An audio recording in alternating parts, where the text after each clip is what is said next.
வணக்கம் நேயர்களே. என் பேர் டாக்டர் மீரா ராகவன். நான் கன்சல்டன்ட் யூரோகைனகாலஜிஸ்ட் அண்ட் ரோபோட்டிக்ஸ் சர்ஜனாகவும் இருக்கேன். இந்த ஸ்பெஷாலிட்டியை 17 வருஷமாக ப்ராக்டிஸ் பண்ணுறேன்.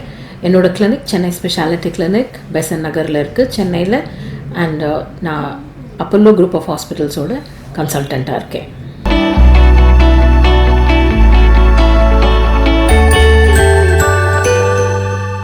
மெனோபாஸ் எல்லா பெண்களுக்கும் ஒரு வயது நிலையில் ஏற்படக்கூடிய இயல்பான உடல்நிலை மாற்றம். அதாவது ஒரு வருஷத்துக்கு தொடர்ந்து அவங்களுக்கு மாதவிடாய் வரல அப்படின்னா அதற்கு மெனோபாஸ் என்று பெயர். 3 மாதம் வரல, 4 மாதம் வரலன்னா அது மாதவிடையாக கணக்காகாது, அதாவது மெனோபாஸாக கணக்காகாது. இந்த மெனோபாஸ் சமயங்களில் உடல்நிலையில் பலவேறு மாற்றங்கள் ஏற்படும். இது எந்த வயசில் வேணாலும் வரலாம்.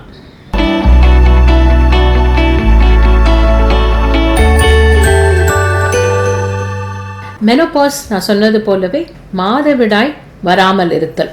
இதற்கு முன்கூட்டியே ஓரிரு வருடங்களாகவே பெண்களுக்கு பார்த்தீங்கன்னா மாதவிடாய் தள்ளி போகிறது, அதாவது டைமுக்கு வராமல் 2 மாதத்துக்கு ஒரு வாட்டி, இல்லாட்டி 3 மாதத்துக்கு ஒரு தடவை, இல்லை சில பேருக்கு 6 மாதத்துக்கு ஒரு தடவை வந்து நின்று போகலாம்.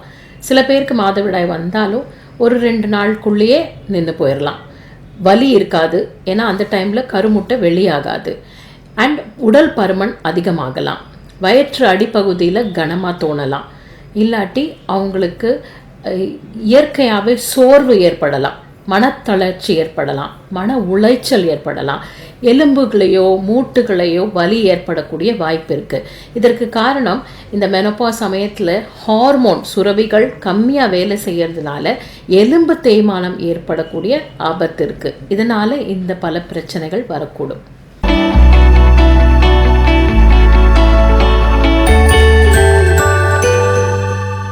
மெனோபாஸ் இயற்கையாக ஏற்படுகின்ற ஒரு உடல்நிலை மாற்றம்.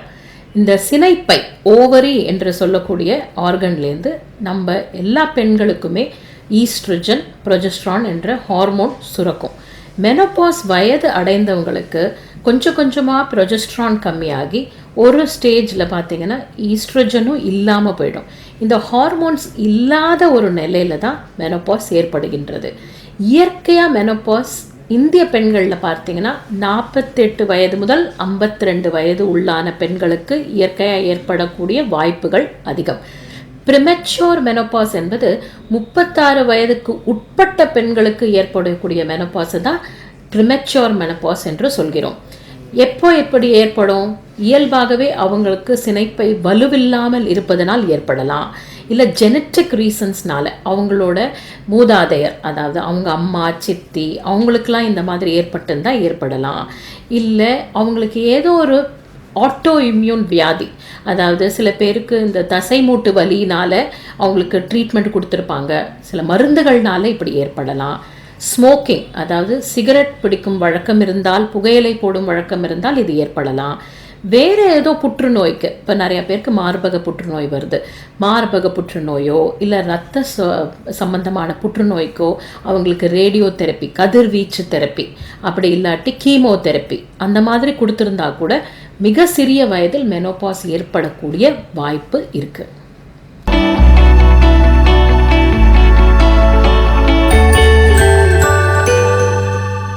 மெனோபாஸ் ஒரு வியாதி இல்லை, அது இயற்கையாக ஏற்படக்கூடிய ஒரு மாற்றம். அந்த ஒரு 2 ஆண்டுகளுக்கு மட்டும் அந்த பெண்களுக்கு தகுந்த அளவுக்கு சப்போர்ட் கொடுத்து அவங்க உடல்நிலை மாற்றங்களில் அனுசரித்து அவங்க ஃபேமிலியில் இருக்கவங்க அதை புரிஞ்சுக்கிட்டு அந்த டைமில் அவங்களுக்கு சோர்வடையாமல் என்னென்ன உணவு சத்து கொடுக்கணும், அதற்கான ஊட்டமான சத்து பொருட்கள் என்னென்ன சேர்க்கணும் அப்படிங்கிறத உணர்ந்து அதை சரி பண்ணாலே மெனோபாஸ் ஸ்மூத்தாக அமையும். இயல்பாக பார்க்க போனீங்கன்னா அவங்களுக்கு கரெக்டாக சாப்பிட மாட்டாங்க, டைமுக்கு சாப்பிட மாட்டாங்க, சில நேரங்களில் ரொம்ப நேரம் சாப்பிடாமே விட்டுருவாங்க, சரியாக தூக்கம் இல்லாமல் இருக்கும், எக்ஸசைஸ் பண்ண மாட்டாங்க. ஒரு வயசுக்கு மேலே எனக்கு வெளியில் போக இஷ்டம் இல்லை நடைப்பயிற்சி பண்ணால் கால் மூட்டு வலி இருக்குது அப்படிலாம் சொல்லி விட்டுடுவாங்க.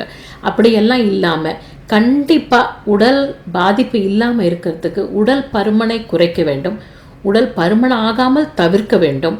உடற்பயிற்சி கண்டிப்பாக 1/2 மணி நேரம் முதல் 3/4 மணி நேரம் வரை தினமும் மேற்கொள்ள வேண்டும். அது நடைப்பயிற்சியாக இருந்தாலும் சரி, சரியான அளவு தண்ணீர் உட்கொள்ளுதல், அப்புறம் கால்சியம் சத்து நிறைந்த பொருட்களை உட்கொள்ளுதல், முருங்கைக்கீரை, ராகி போன்ற பதார்த்தங்கள், பால் 2 வேளை சாப்பிடுதல் போன்ற சத்து பொருட்களை உட்கொள்ள வேண்டும். சில பேருக்கு விட்டமின் மாத்திரை கூட தேவைப்படலாம். இந்த மாதிரி செஞ்சோன்னா மெனோபாஸ் ரொம்ப கஷ்டமில்லாமல் அவங்களால கடத்த முடியும். ஆனால் முன்னால் சொன்ன மாதிரி குறைந்த வயதிலேயே மெனோபாஸ் ஆனவங்க, 36 வயதுக்கு முன்னாலேயே அவங்களுக்கு மெனோபாஸ் ஆயிட்டதுன்னா அவங்களுக்கு இந்த எலும்பு தேய்மானம் ஏற்படக்கூடிய பாதிப்பு அதிகமாக இருக்கும். அவங்களுக்கு கண்டிப்பாக ஹெச்ஆர்டி அப்படிங்கிற சொல்லக்கூடிய ஹார்மோன் ரீப்ளேஸ்மெண்ட் தெரப்பி, இது டேப்லெட் மூலமாக கொடுக்க முடியும். அதை ஒரு கைனகாலஜிஸ்ட் சூப்பர்விஷனில் ரெகுலராக அவங்கக்கிட்ட செக்கப் போயிட்டு அவங்களோட அட்வைஸ் பேரில் எடுக்கணும். இதை ரொம்ப வருஷம் தொடர்ந்து எடுக்க முடியாது. அது உங்களோட கைனகாலஜி ஸ்பெஷலிஸ்ட் கண்டிப்பாக அதை அறிவுறுத்துவாங்க. இதெல்லாம் செஞ்சோன்னா மெனோபாஸ்னால் ஏற்படக்கூடிய இயற்கை மாற்றங்கள் பெரிய பாதிப்பு ஏற்படுத்தாமல் உடல் நலனை காக்க முடியும்.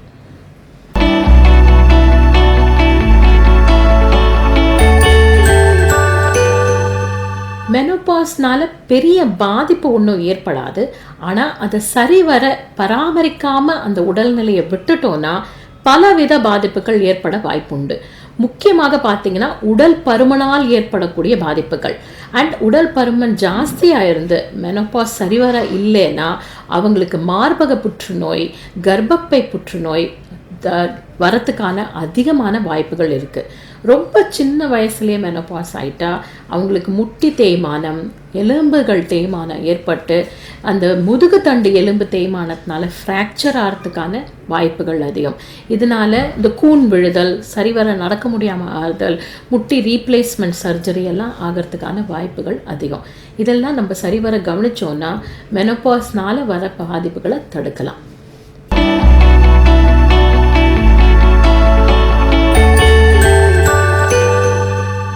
கண்டிப்பாக ஆகாரத்தை உட்கொள்ளும் போது ஊட்டச்சத்து மிக்க ஆகாரத்தை உட்கொள்ளணும்.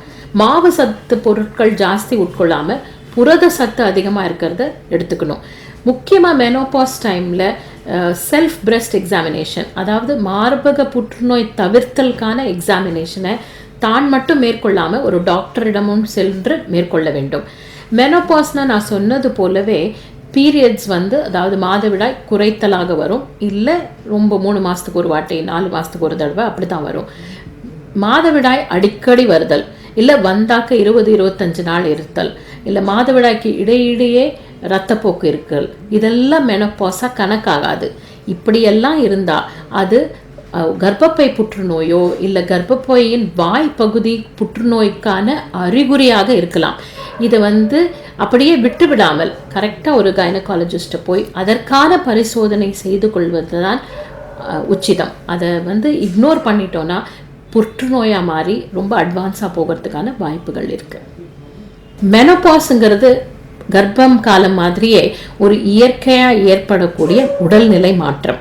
இந்த டைமில் பெண்கள் தங்கள் உடல் நலத்தை சரியான வகையில் பராமரிப்பதினால் பிற்காலத்தில் ஏற்படக்கூடிய பெரிய அளவு பாதிப்புகளை தடுத்திடலாம். தங்களோட உடல் பருமனை சரியாக பராமரிப்பதனால் பிற்காலத்தில் வரக்கூடிய புற்றுநோயை கூட தடுத்துட முடியும்.